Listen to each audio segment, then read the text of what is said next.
नमस्कार। भूगोल विषय के समस्त अभ्यर्थियों को और छात्रों को बार बार नमस्कार। अब मैं आपको एक विशेष प्रकरण या टॉपिक लेने वाला हूं। मेरे चैनल में आप सभी का स्वागत है। मैं आपका मित्र अशोक नरवर। टॉपिक है भारतीय कृषि का विकास एवं समस्याएं। भारतीय कृषि का विकास हुआ है पिछले कई दशकों में और उसकी समस्याएं क्या क्या उत्पन्न हुई उनको आज हम देखेंगे। चलिए, development and problems of Indian agriculture. कृषि भारत का सबसे प्रमुख व्यवसाय है, हमारे देश की अर्थव्यवस्था का आधार है, किंतु यह व्यवसाय बहुत ही पिछड़ी हुई दशा में रहा है। स्वतंत्रता प्राप्ति के पूर्व अंग्रेजों ने इस व्यवसाय की उन्नति के लिए कोई सकारात्मक कदम नहीं उठाए। स्वतंत्रता प्राप्ति के बाद हमारे देश की राष्ट्रीय सरकार ने देश के लिए कृषि व्यवसाय के महत्व को समझकर इसके परिवर्तन के प्रयास प्रारंभ किए। विगत 66 वर्षों में कृषि के विकास के लिए अनेक कार्यक्रम अपनाए गए, जिनके फलस्वरूप कृषि व्यवसाय में काफ़ी परिवर्तन आया है।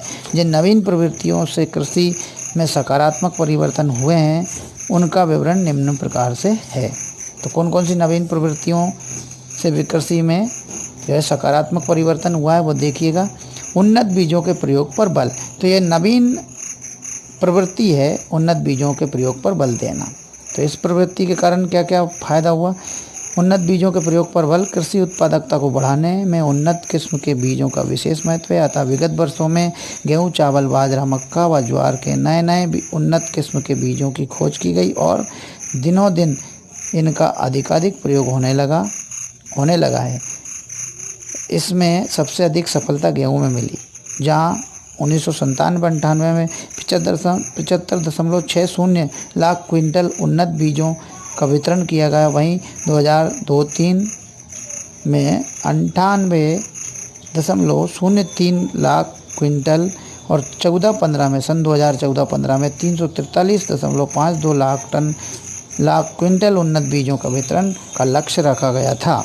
चलिए, एक तो ये मतलब जो है नवीन प्रवृत्ति थी। दूसरी नवीन प्रवृत्ति है रासायनिक उर्वरकों के उपयोग में वृद्धि। रासायनिक उर्वरक जो थे उनके उपयोग में वृद्धि, ये भी एक प्रवृत्ति है। पिछले कुछ समय से कृषि के अंतर्गत रासायनिक उर्वरकों के उपयोग की प्रवृत्ति में वृद्धि हुई है।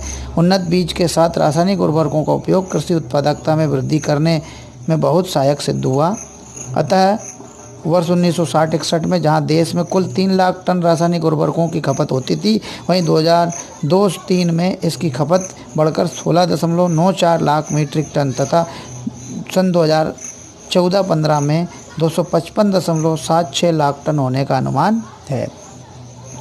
7-6 लाख टन होने का अनुमान है। यानी 2002-03 में इसकी खपत कितनी थी?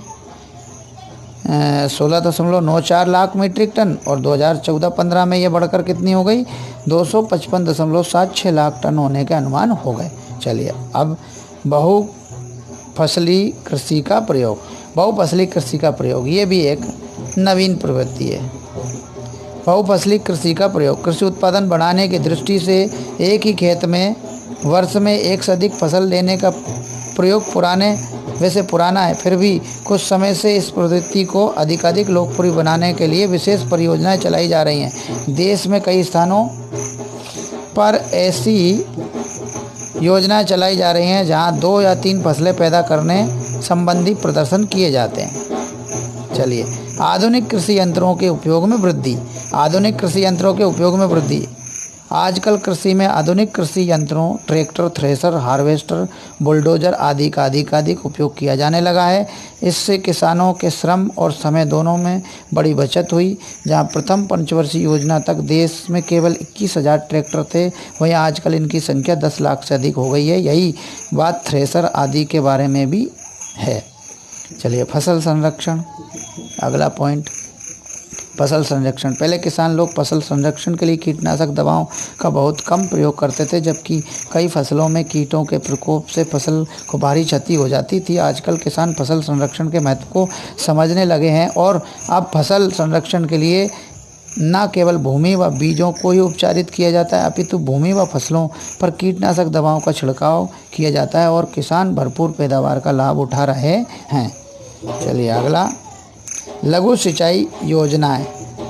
कृषि के लिए सिंचाई का विशेष महत्व है। इस हेतु देश में कई बड़ी व मंझोली सिंचाई योजनाएं क्रियान्वित की गई हैं, किंतु फिर भी कृषि के लिए सिंचाई की समस्या बनी हुई है। अतः आजकल सरकार ने आपातकालीन कृषि उत्पादन कार्यक्रम के अंतर्गत लघु सिंचाई की विशेष योजनाएं प्रारंभ की हैं। इसके अंतर्गत 9वीं योजना 1997 से 2002 में 490.5 लाख हेक्टेयर तथा 10वीं योजना 2002 से 2007 में 544.9 लाख हेक्टेयर भूमि में सिंचाई की गई। यह वर्तमान में 630 लाख हेक्टेयर भूमि पर होती है।